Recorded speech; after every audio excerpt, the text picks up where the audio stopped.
I don't think your time off is actually making you more productive. I think it's taking away from the productivity you've just developed because you think you're relaxing, you're having time off, you're enjoying the time away from work.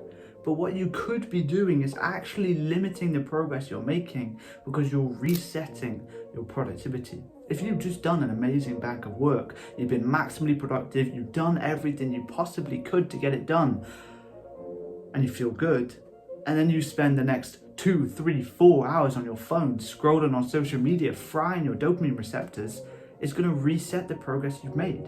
Your time off, your relaxation, your time away from work is limiting the progress you're going to make tomorrow because you're actually leaving yourself worse off than when you started.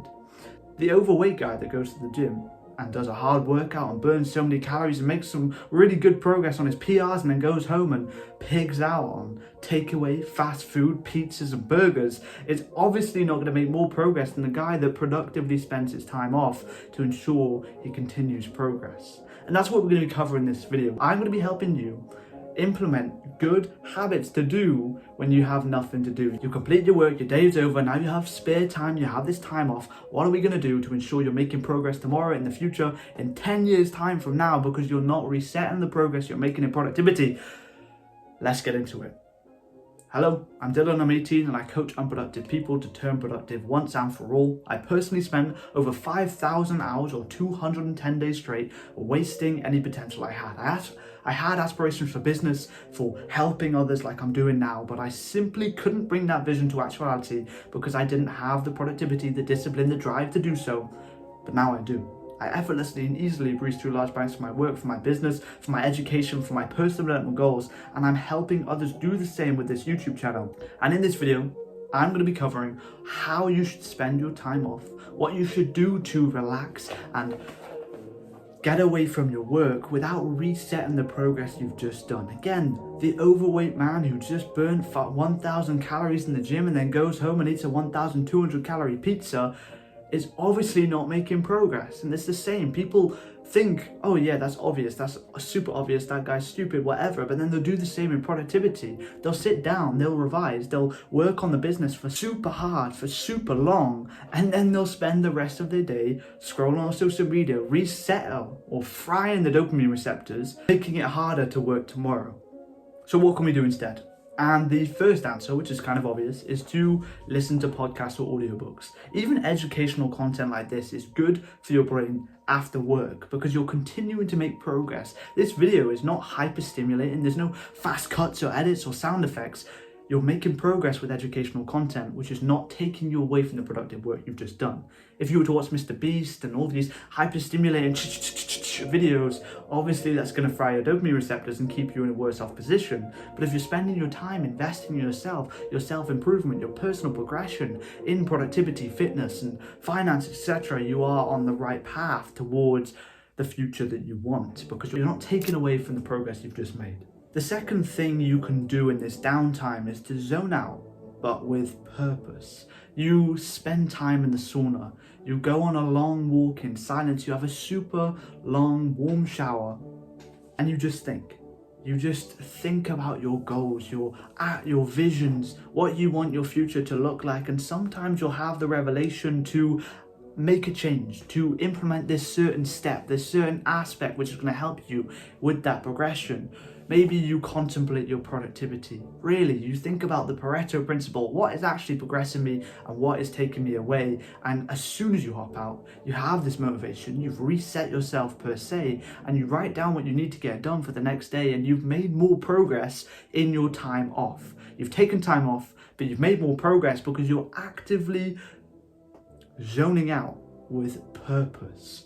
You have this clarity, you have this time to think, and you also reset your nervous system because at the moment, if you're watching hyper-stimulating videos and you have this pressure from your work, from your future that you want to actualize, then you need this time off, this time to zone out, to clear that waste and keep you dialed in and focused and in this mode of mental clarity, which is the best for productivity. So you're getting a win-win, you're thinking about the things you could actualize, the things you could change, you're contemplating the aspects of your life that need improvement, and you're purposely zoning out which is going to make you reset your nervous system and give you this mental clarity for the next time you do the work. The third thing you can do with your time off, without taking away from the progress you've just made in productivity and discipline in the gym, in whatever you're doing, is replacing that mindless scrolling with active consumption. Like we kind of said in point one, you're watching this video, etc.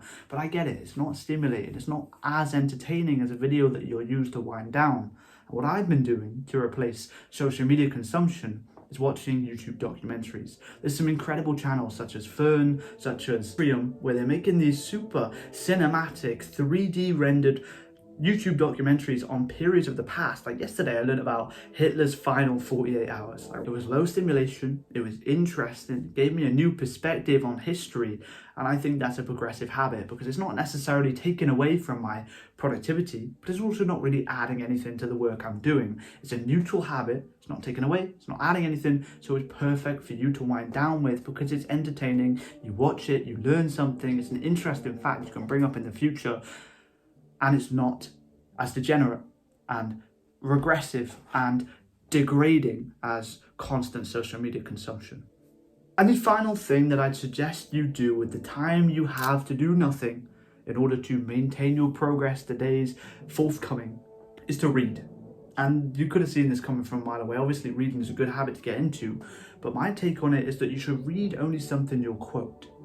Whether it be philosophy, history, a biography of someone you respect and you want to learn from, read something you'll quote to a friend, to a family member, to someone in the future. Whether it be Marcus Aurelius, whether it be Socrates, or a historical figure like Alexander the Great. Read something that you'll find interesting enough, not just to consume, to keep yourself tied in a way, but to actually give you something to talk about, something you can quote, something you'll remember, because those are the books that are actually progressing you. Those are the books you've actually taken in. If you can read a book and remember certain quotes, certain aspects of that biography or piece of history or lesson that you've learned, then obviously that's going to be more progressive than just reading a book and completely forgetting it when you've read it.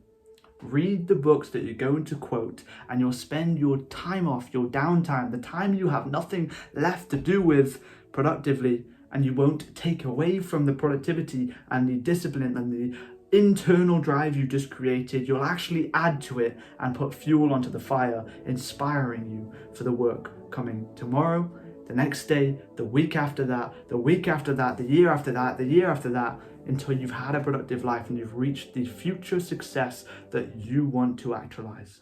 And again, if you need help with that, if you don't have the productivity system, the strategies, or you have a problem that you need help with, the top link in the description will take you to my productivity performance plan where I'm changing lives forever. You'll get my personal phone number, my exclusive productivity strategy, my award-winning physical planner, templates, trackers, tools, a free included app, and I will give you 20 out of 30 days productive, guaranteed within the first month of working with me, or I'll work with you for free until you get that result. If that sounds interesting, check it out. But I appreciate you for watching.